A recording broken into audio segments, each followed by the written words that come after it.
I am not a person who is superstitious or anything.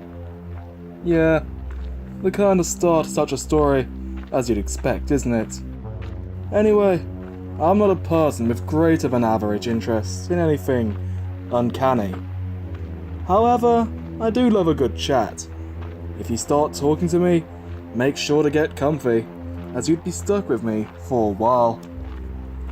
My local pub is right next to our city park, providing a lovely scene in the summer, when the sun's rays break through the bright green canopy of the trees adorning the paths.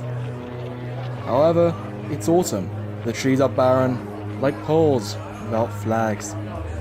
The pub is a cesspool for gossip, as everyone seems to know everybody. If you need to know something, you go there.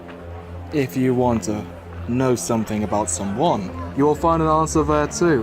Heck, even if you just need some special company, some old fag will know someone who can meet with someone to hook you up. I personally don't quite fit in. I prefer to listen than to talk myself. But this regular, let's call him Mark, he came to my table pale as a sheet. He looked like he had seen a ghost, and I told him that. He muttered, while he waved for his Jack and Cola. I've seen some crazy stuff go down, but ghosts aren't on my list. I think. Interesting, as he wasn't the first one to mention something along that line lately. My interest piqued. I asked him to elaborate. He took a large gulp from his drink, then started rambling on. Friggin' kids these days. They have no sense of respect whatsoever. This one kid nearly walked right into me on the way here. Actually, he would have walked right through me if I hadn't stepped aside. Then I was like, "What's your fucking deal, man?" But that kid just kept walking. I was about to teach him some manners. Don't look at me like that. You should know my temper. But the cold man freaked me out. So weird. I could have sworn I saw him on the other side of the park at the same time. Though it really wasn't cool, man.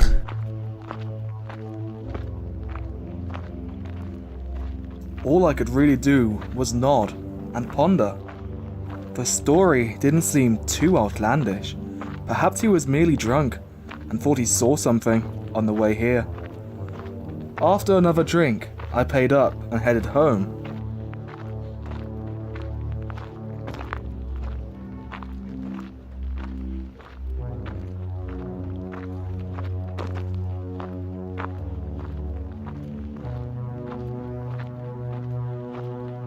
The sun sets early this time of year, enveloping the whole park in darkness, in which bushes and trees create shadows darker than the night.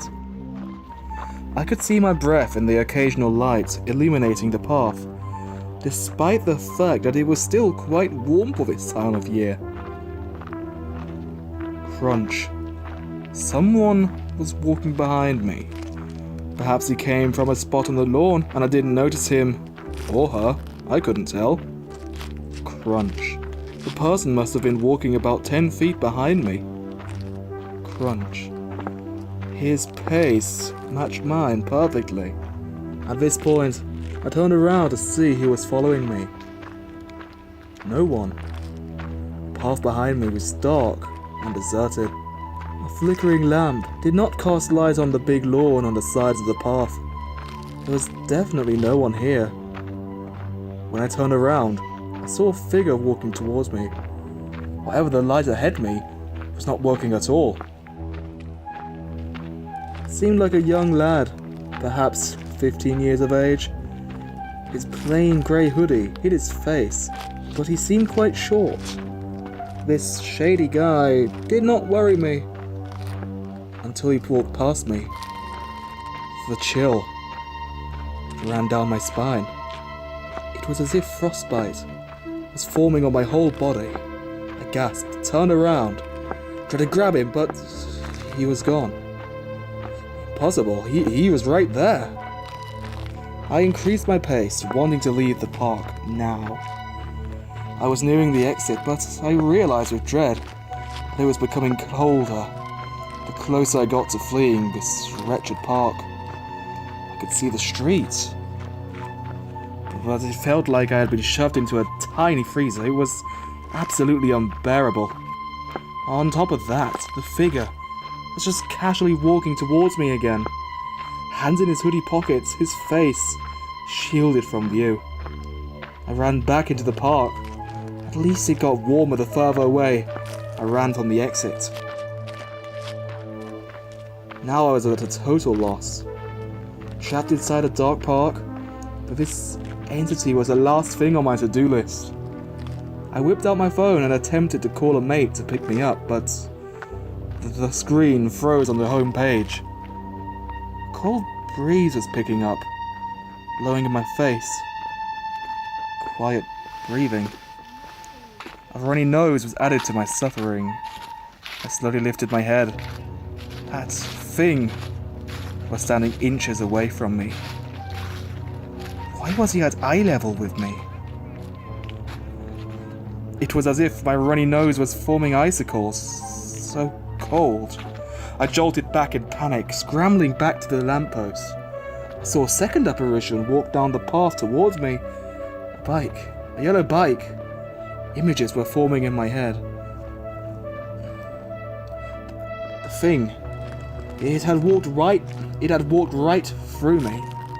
A third one, that is, came up from behind. Had not noticed him. For a second, my heart stopped beating, frozen solid in place, like an ice cube. My dick felt like a popsicle with 2 snowballs stuck to it.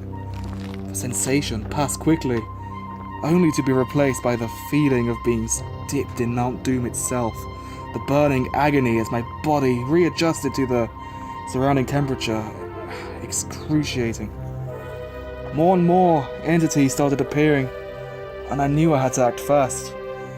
They were massing at a certain location at the other side of the lawn. However, the 300 feet or something to get there proved to be a trek I would never wish upon my worst enemy. I tried to avoid contact, however. At certain points, it was inevitable. The pain of instantly freezing and burning. Jesus. Should have worn your damn helmet, Jeffrey. Slow the hell down, Jeffrey. Come on, Jeffrey, wake up. In a bush, at the point where those monsters massed, there was a beaten and rusty bicycle. A yellow bicycle. With some strength I must have pulled from somewhere, I pulled it onto the path. It was bent at a sharp angle, right through the middle. It was a mild night that night, quite warm for this time of year. My mate came and picked me up shortly after in his old pickup. He was fine in his t-shirt and shorts. It was mild for this time of year after all. I've been bedridden for a week. Hypothermia. I don't mind. Work sucks at the minute anyway. Since that night, I have had a feeling that there'll be no more stories about ghosts in the park anymore. Because since I've been fixing that busted up yellow bike, I've seen the walking kid, the walker, outside my street. And it's so flipping cold.